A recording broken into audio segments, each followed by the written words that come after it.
Volet éducation de ce journal, l'Autorité nationale d'assurance qualité dans l'enseignement, la formation et la recherche, ANAQ, a publié les résultats provisoires de l'évaluation session 2021-2022 ce vendredi, présidée par le secrétaire général du ministère de l'Enseignement supérieur, de la recherche scientifique et de l'innovation. La cérémonie s'est déroulée en présence des représentants des institutions d'enseignement supérieur public et privé. Mama Issata Tawel Kamara et Marcel Souma.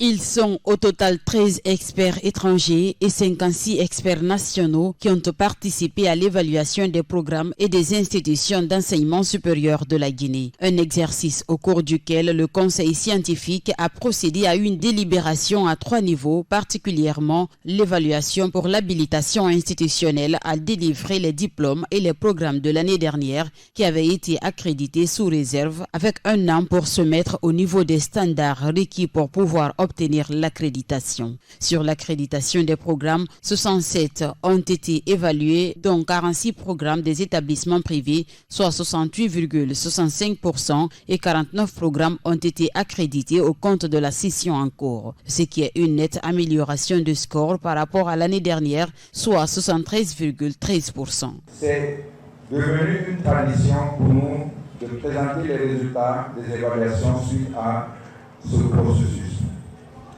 Donc, ce souhait de bienvenue s'accompagne du fait que, depuis que l'ANAQ est en place, nous avons bénéficié du soutien des autorités et à tous les niveaux.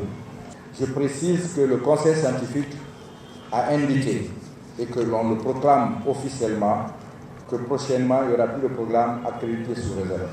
Et la date limite, tous les programmes accrédités, toutes les entités évaluées, à compter d'aujourd'hui, 5 jours ouvrés, c'est-à-dire le vendredi prochain. Si les résultats ne vous conviennent pas, la procédure est indiquée dans la décision qui réglemente un peu cette procédure d'appel et de recours. Officiant à cette cérémonie, le secrétaire général du ministère de l'Enseignement supérieur a salué les efforts fournis par l'ANAQ quant à la qualification du système d'enseignement dans le pays. Il a par ailleurs mis en garde les institutions d'enseignement qui n'ont pas encore leur adresse à l'ANAQ. Il faut reconnaître que nous sommes satisfaits parce qu'on constate qu'au fur et à mesure que les années passent, les institutions s'améliorent. Et c'est ce que nous avons demandé en fait à cette institution-là, d'amener en fait les universités